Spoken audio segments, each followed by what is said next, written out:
Bonjour, bienvenue dans cette vidéo qui va traiter des réactions de combustion et de la façon de les exploiter. Nous allons prendre comme exemple la combustion complète du butanol C4H10O. Dans une combustion complète, le combustible, ici le butanol, réagit avec le dioxygène de l'air pour produire du dioxyde de carbone et de l'eau. Les réactifs sont donc C4H10O et O2. Les produits de la réaction sont CO2 et H2O. Pour équilibrer la réaction, on commence avec les atomes de carbone. Il suffit de les compter. Il y en a 4 à gauche, donc nous devons en avoir 4 à droite dans les produits.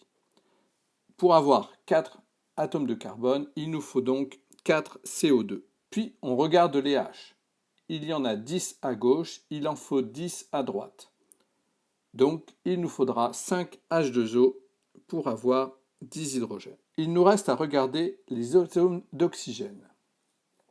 Nous en avons maintenant à droite, c'est-à-dire dans les produits, 2 fois 4 avec le CO2, donc 8, et 5 avec l'eau, soit un total de 13 atomes d'oxygène. Si l'on regarde à gauche, dans les réactifs, le butanol en fournit 1. Le dioxygène doit donc pouvoir en apporter 12. Comme il s'agit de dioxygène, on aura donc besoin de 6 O2. Prenons un autre exemple avec la combustion complète du C2H6. Essayez de le faire par vous-même, mettez la vidéo en pause et ensuite vous regardez la correction. Si nous appliquons la même méthode, nous aurons à droite dans les produits 2 CO2, puisqu'il y avait 2 carbones avec le C2H6, et 3 H2O, puisque le C2H6 contient 6 hydrogènes. Il faudra avoir dans les réactifs 7 atomes d'oxygène, puisque nous en avons 2 fois 2 avec le CO2 et 3 avec l'eau. Comme il s'agit de dioxygène, cela fera donc 7 demi O2. Pour les combustions, on tolère l'utilisation de fractions dans les équations de réaction. Mais si cela vous gêne, vous pouvez toujours tout multiplier par 2. Nous obtenons alors l'équation suivante, 2C2H6 plus 7O2 donne 4CO2 plus 6H2O. Dans le cas d'une combustion incomplète, les produits de la réaction seront de l'eau et du carbone C ou du monoxyde de carbone CO. Mais cela vous sera indiqué dans l'énoncé. Vous procéderez de la même façon que précédemment pour ajuster les coefficients stoichiométriques de l'équation. Une réaction chimique vous renseigne sur les quantités de matière. Au début, vous avez des réactifs, 5 moles de chaque et pas de produit. Et au fur et à mesure que la réaction se déroule, on parle d'avancement de la réaction, les réactifs disparaissent et les produits apparaissent. L'avancement X est une grandeur qui rend compte du déroulement de la réaction. X commence à 0 au début de la réaction, puis augmente jusqu'à l'avancement final X max, ce qu'on peut voir à l'écran actuellement. La réaction s'arrête quand un des réactifs ou les deux sont consommés. On voit que les quantités augmentent ou diminuent proportionnellement au coefficient stoichiométrique. Il y a 2 fois plus de C apparu par rapport à la quantité de A ou de B initiale et 3 fois plus de D apparu par rapport aux quantités initiales. Nous allons maintenant compléter le tableau d'avancement de la réaction de combustion complète du C2H6. Dans un premier temps, nous allons considérer que O2 est en excès. La combustion se fait à l'air libre. Considérons que l'on dispose de 5 moles d'éthane C2H6 au début de la réaction. Dans un énoncé, on pourra vous donner soit la masse, soit le volume d'éthane, et il faudra alors calculer la quantité de matière. Dans un tableau d'avancement, on écrit d'abord l'équation de la réaction. Tout ce que contiendra ensuite le tableau, ce sont des quantités de matière, c'est-à-dire des nombres de moles pour chaque réactif et chaque produit, du début de la réaction à la fin de la réaction. La première ligne correspond au début de la réaction. Il y a donc 5 moles d'éthane. L'O2 est en excès, il y a 0 mol de CO2 et 0 mol de H2O. La deuxième ligne en dessous de l'équation de la réaction correspond à ce qui se passe en cours de réaction, donc avec un avancement quelconque petit x. C2H6 disparaît avec un coefficient stoichiométrique de 1, donc on aura 5 moins x. Le dioxyde de carbone apparaît avec un coefficient stoichiométrique de 2, donc nous aurons 2x. L'eau apparaît avec un coefficient stoichiométrique de 3, nous aurons donc 3x. La réaction va s'arrêter quand il n'y aura plus de C2H6. On aura donc 5 moins Xmax égale 0, soit Xmax égale 5.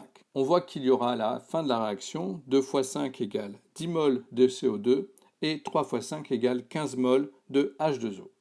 On peut vous demander de calculer les masses de CO2 et d'H2O en utilisant la formule petit n égale petit m sur grand M, c'est-à-dire la quantité de matière est égale à la masse sur la masse molaire, vous pouvez calculer la masse, ou en utilisant leur volume gazeuse avec la formule petit n égale V sur Vm, la quantité de matière est égale au volume divisé par le volume molaire du gaz.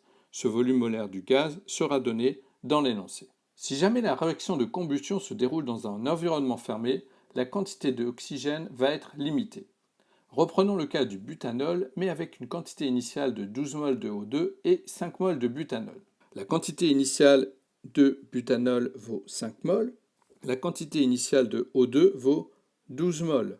On ne la multiplie pas par 6, en effet le coefficient stoichiométrique indique par combien le O2 est consommé, il ne change pas la quantité initiale.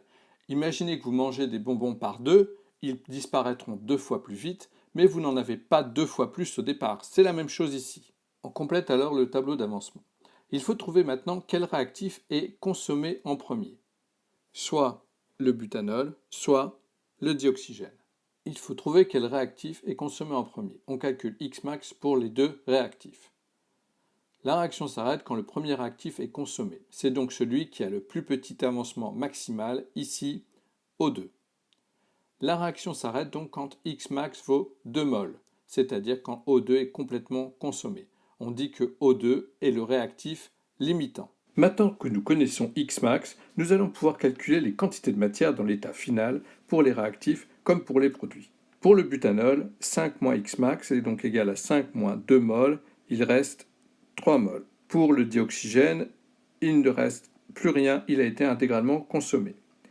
Pour le CO2, nous avons obtenu 4 fois 2, 8 mol de CO2, et pour l'eau, nous avons obtenu 5 fois 2 égale 10 mol de CO2. Vous avez maintenant terminé toutes les étapes pour le tableau d'avancement. Vous savez calculer les quantités de matière en fin de réaction. Vérifions ce que nous venons de faire dans le tableau d'avancement. L'équation que vous retrouvez ici correspond en fait à l'équation du butanol. Donc le A correspond au butanol, le B correspond au dioxygène, le C correspond au CO2 et le D correspond à l'eau. Les coefficients stoichiométriques sont bons. Les quantités de matière initiales sont les mêmes, donc 5 mol pour le butanol, 12 mol pour le dioxygène. Vous voyez un aperçu des quantités quand X est égal à 0 mol, donc dans l'état initial.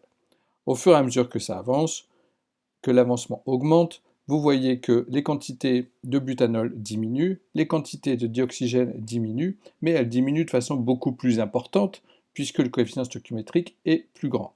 De la même façon, on peut voir à côté que les quantités de dioxyde de carbone et d'eau augmentent, la quantité de dioxyde de carbone augmentant de façon plus importante puisque son coefficient stoichiométrique est plus grand. On continue jusqu'à l'avancement final, on retrouve bien un avancement final correspondant à 2 mol, on voit bien qu'il n'y a plus de dioxygène, c'est bien le réactif limitant.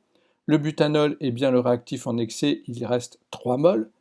Le CO2 a été formé, donc 8 mol de CO2 ont été formés, et l'eau, 6 mol d'eau ont été formés. Bonne révision à tous.